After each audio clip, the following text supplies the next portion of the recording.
तपेश जैन और हम लोग यहाँ पर जैन व्यापार मेला में आए हुए हैं। इनके साथ में ही डॉक्टर पूजा जैन से मेरी मुलाकात हुई, जो अभी जो है मेरे साथ में देख रहे हैं self care by Ayurveda, BA MS किया है उन्होंने। आयुर्वेद में जो है बैचलर की डिग्री है। गायनिक एलोपैथी का भी थोड़ा अनुभव किया इन्होंने, वहाँ जाके देखा किस तरीके से होता है। अधर्म के साथ में ध्यान का भी इनका एक बनाया हुआ है, श्वास का सूत्र बनाया हुआ है, मेडिटेशन है कि कैसे आदमी, सबसे बड़ी चीज़ है कि स्वस्थ हो, इस पर इनका बड़ा फोकस है और इस पे काम कर रही हैं। कुछ दवाइयाँ, कुछ प्रोडक्ट भी इन्होंने निकाले हुए हैं। पूजा, आपका स्वागत है। क्या कुछ अपने जीवन में सीखा और धर्म से कैसे अपने आप को जोड़ पा रहे हो, इन सब चीज़ों को, आयुर्वेद को या अपनी चीज़ों को?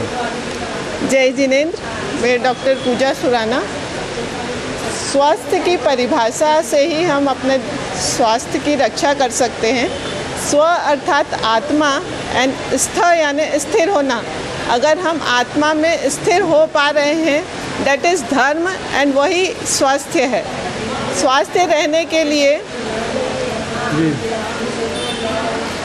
आत्मा में स्थित होना ही स्वस्थ है। आत्मभाव में रहने वाले व्यक्ति ही पूर्णतः स्वास्थ्य हैं। यदि आप पथ्य का सेवन करेंगे तो औषध की ज़रूरत नहीं पड़ेगी या कम पड़ेगी। पथ्य का सेवन न करें तो औषध काम भी नहीं करेगी। पथ्य का सेवन आयुर्वेद में बहुत ही ज़्यादा महत्वपूर्ण बताया गया है। अर्थात स्वास्थ्य शरीर के प्राप्ति के 3 सूत्र हैं: शुद्ध चित्त, शुद्ध भाव एवं शुद्ध मन। आयुर्वेद का प्रयोजन है स्वस्थस्य स्वास्थ्य रक्षणम, आतुरस्य विकार प्रशमनम। पहले स्वस्थ व्यक्ति को अपने स्वास्थ्य की रक्षा करना आना चाहिए।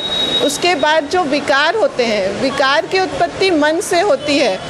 पहले मन का संतुलन बिगड़ता है, फिर शरीर में रोग आता है।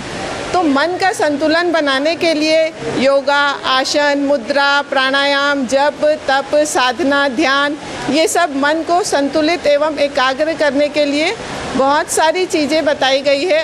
आपको जैसा सुविधा लगे वैसा आप कर सकते हैं।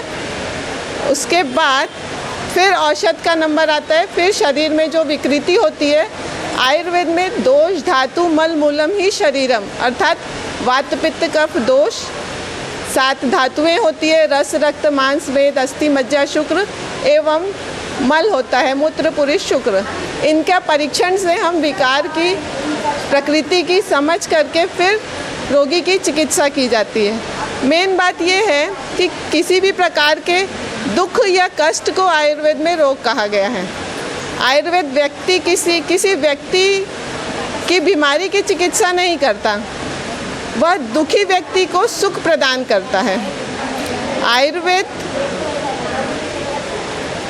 जी, पूजा जो है याद नहीं करी पाई है, लेकिन याद करना चाहिए एक डॉक्टर को, एक चिकित्सक को सारी चीज़ें ध्यान में आना चाहिए। वैसे बहुत अच्छी बात है कि कोई बात नहीं, जैसा लगता है लगातार कर रहे हैं, कैमरे के सामने में भी बहुत सारी बातचीत हो जाती है, लेकिन बहुत अच्छा ज्ञान है आपका। और आपने मूल जो बात है, मूल बात को पकड़ने की कोशिश की है कि आयुर्वेद में जो विकार है वो मन से आता है। मन का ही सूक्ष्म स्वरूप है चित्त, और ये अगर ठीक हो जाए, शांत हो जाए, सारी चीज़ इसी पर लिखा हुआ है कि अगर मन अच्छा रहेगा, जैसा खाए अन्न वैसा बने मन, ये भी चीज़ है। तो अन्न भी साफ़ सुथरा हो और फिर मन अच्छा हो जाए तो निश्चित रूप से पूजा का अध्ययन बहुत अच्छा है। जैनिज़्म को भी अभी वो फॉलो कर रही है। निश्चित रूप से ये चीज़ें मिलाकर बहुत बढ़िया बन जाएंगी। कैमरे के सामने पहली बार पेश की है, इसीलिए थोड़ा सा ये है। धन्यवाद। नहीं, जी बोलिए। मैंने अभी प्रवीण ऋषि जी महाराज साहब के पास गर्भ साधना का प्रशिक्षण भी ले रही हूँ। एंड स्वर्ण प्राशन संस्कार होता है जो प्रति पुष्य नक्षत्र वाले दिन 1 साल से 16 साल तक के बच्चों को दिया जाता है। वो बच्चों की overall immunity power, growth, development, शारीरिक, मानसिक, बौद्धिक विकास के लिए बहुत अच्छी चीज़ होती है। तो ये सब पे काम कर रहे हो आप? हाँ। चलिए, मानव कल्याण के लिए काम कर रही हैं। अच्छा है, बेहतर करें और बेहतर समझें। हम लोग सबकी शुभकामनाएँ हैं। आपने समय दिया। हमारे साथ में नरेंद्र ठाकुर भी है, उनका भी धन्यवाद। बोलिए भगवान महावीर स्वामी की जय।